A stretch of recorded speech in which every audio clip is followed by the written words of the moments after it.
Evonik liefert nach einem herausfordernden Jahr ein robustes Ergebnis für 2022 und blickt bei der Bilanzpressekonferenz in Essen vorsichtig optimistisch in die Zukunft. Und das trotz aller zu erwartenden Unsicherheiten, wie Vorstandsvorsitzender Christian Kullmann den Journalisten erklärte, von denen die meisten online teilnahmen. Wenn draußen richtig der Wind pfeift, dann gehen wir nicht in den Keller und dann machen wir auch nicht die Augen zu.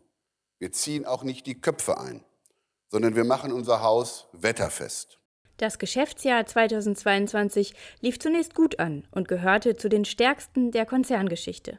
Doch es folgte ein ungleich schwierigeres zweites Halbjahr. Finanzchefin Ute Wolf ordnete die Zahlen ein. Der Umsatz ist um 24% gestiegen auf 18,5 Milliarden Euro. Wachstum spiegelt dieser starke Anstieg jedoch nur punktuell wider. Die 3,5 Milliarden Euro Mehrumsatz, die wir letztes Jahr generiert haben, sind größtenteils darauf zurückzuführen, dass wir gestiegene Einkaufspreise an unsere Kunden weiterreichen konnten. Das ist nicht selbstverständlich. Man darf den starken Umsatzanstieg allerdings auch nicht als boomende Nachfrage missinterpretieren. Christian Kullmann wies auf das schwierige Umfeld hin. Trotz all dieser Widrigkeiten haben wir geliefert. Unser bereinigtes EBITDA erreichte mit rund 2,5 Milliarden Euro den Rahmen unserer Prognose. Es handelt sich um den höchsten Gewinn seit 10 Jahren. Und das in diesem Umfeld. Wir haben geliefert. Das dürfen Sie wörtlich nehmen, auch im Wortsinn. Das war eine starke Mannschaftsleistung. Eine starke Mannschaftsleistung aller Geschäftseinheiten und Teams. Um für die sich abzeichnenden Herausforderungen im neuen Geschäftsjahr gerüstet zu sein, plant Evonik Einsparungen von 250 Millionen Euro. Und zwar ohne Stellenabbau, wie Thomas Wessel auf Nachfrage erklärte. Also die 250 Millionen Einsparungen, die Sie erzielen möchten, betrifft das auch Arbeitsplätze? Wir haben natürlich jetzt auch in dieser besonders herausfordernden Zeit eine konservative Personalplanung aufgestellt. Wir gehen davon aus, dass wir über das Jahr flat sind, also die Zahl weder erhöhen noch verringern, also den gleichen Bestand haben wie zum Jahresende 2022.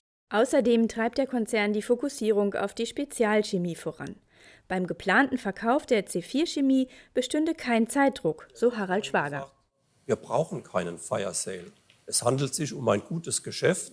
Und wenn ich jetzt ein gutes Geschäft weiter optimieren darf, ja, dann werden wir das natürlich in den nächsten Monaten, Quartalen auch tun und werden auf den richtigen Zeitpunkt mit einem langen Blick warten. Auch von der Produktion von Superabsorbern und dem Standort Lülsdorf will Evonik sich trennen. Wir sind zuversichtlich, dass wir für den Standort Lülsdorf und das Superabsorbergeschäft in diesem Jahr Ergebnisse erzielen werden. Der Konzern setzt auf Lösungen, die zu einer nachhaltigen Zukunft beitragen.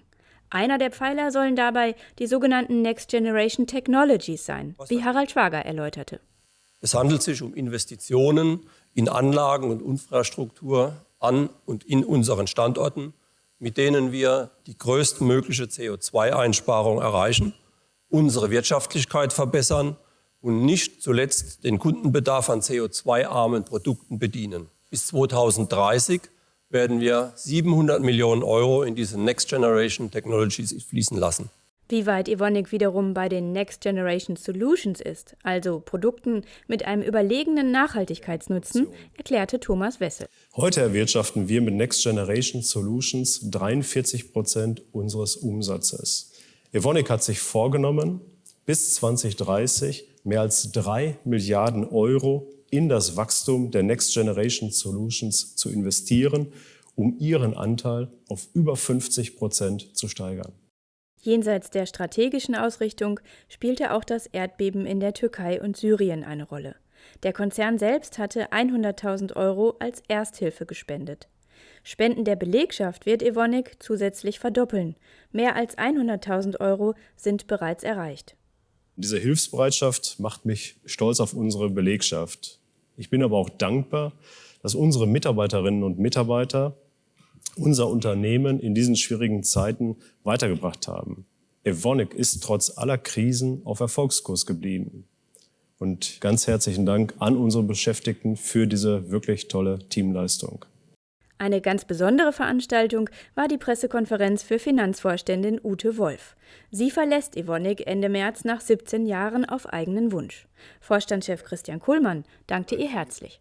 Sie ist etwas Besonderes. Dieses Unternehmen und dieser Vorstand haben Ute Wolf viel zu verdanken. Sie hat dieses Unternehmen mit ihrem Engagement, mit ihrer Klarheit, mit ihrer analytischen Brillanz besser gemacht. Ute Wolf zog eine positive Bilanz ihrer Zeit bei Evonik und von ihrer Zusammenarbeit mit den Journalisten. Meinen Job für die Evonik Industries habe ich stets mit sehr viel Freude, aber auch Respekt vor der Verantwortung ausgeübt. Ich danke Ihnen für das entgegengebrachte Vertrauen in all diesen Jahren sowie für die stets faire Berichterstattung. Ich bitte Sie, meiner Nachfolgerin Maike Schuh, dasselbe Vertrauen entgegenzubringen und genauso fair zu ihr zu sein, wie Sie es mir gegenüber waren. Liebe Maike, alles Gute und viel Erfolg bei deiner neuen Aufgabe.